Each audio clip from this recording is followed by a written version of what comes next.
Untuk tujuan kami tentu sebagai bentuk solidaritas dan untuk menunjukkan serta menyampaikan kekecewaan, kesedihan, dan kemarahan kami selaku mahasiswa Fakultas Hukum atas apa yang dilakukan oleh DPR yang berniat untuk mengelabui, mengingkari putusan dari Mahkamah Konstitusi yang seharusnya bersifat final dan mengikat.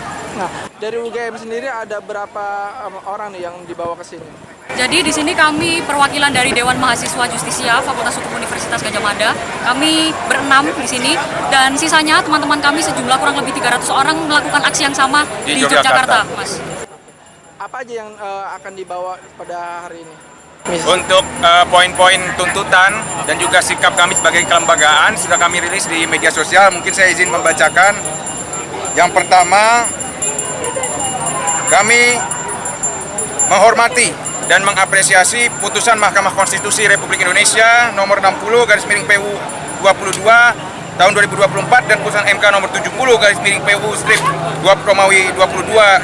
2/22 yang memberi angin segar bagi hidupnya demokrasi dan kedaulatan rakyat. Yang kedua, kami mendesak Komisi Pemilihan Umum agar segera melaksanakan konsultasi dengan pemerintah dan DPR untuk mengubah peraturan KPU nomor 8 tahun 2024 agar sesuai dengan putusan MK. Yang ketiga, kami mendesak KPU, pemerintah, dan DPR agar menaati putusan Mahkamah Konstitusi sesuai dengan ketentuan peraturan perundang-undangan. Yang keempat, kami mengecam keras segala bentuk usaha intervensi dari pihak-pihak yang berusaha melakukan rekayasa hukum untuk merintangi pelaksanaan putusan MK.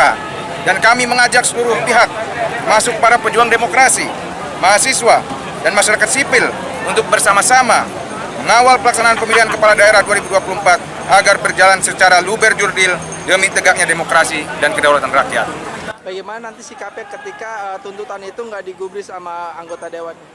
Jadi nanti ketika nantinya memang tuntutan yang kami bawa, kita semua bawa sekarang ini tidak digubris, pasti kami yakin masyarakat tidak akan diam saja, solidaritas ini akan semakin kuat dan semoga tuntutan itu bisa benar-benar didengarkan dan tegaknya demokrasi kembali hadir di negara ini. Ya, kami menghimbau kepada Bapak dan Ibu anggota Dewan Perwakilan Rakyat yang terhormat yang ada di Senayan supaya mendengarkan hati nurani dan juga mendengarkan aspirasi dari masyarakat yang sekarang sudah banyak menyuarakan baik di Jakarta ini maupun di daerah-daerah.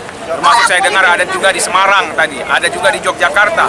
Ratusan ribuan orang menyuarakan harapannya agar DPR taat kepada putusan Mahkamah Konstitusi. Mengapa kemudian apa yang terjadi kemarin dalam satu hari dibahas secara kilat untuk mengingkari putusan MK ini tentu akan menjadi bumerang bukan hanya bagi DPR sendiri tapi juga bagi bangsa Indonesia.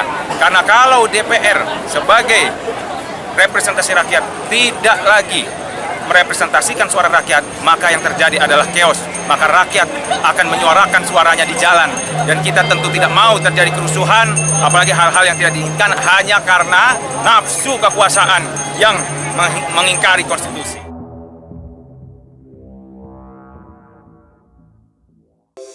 Di antara banyak sumber informasi, kami layak dipercaya karena kami menggali lebih dalam, berpihak pada kebenaran, berpegang pada data dan fakta, agar layak Anda jadikan referensi. Kompas TV, independen, terpercaya.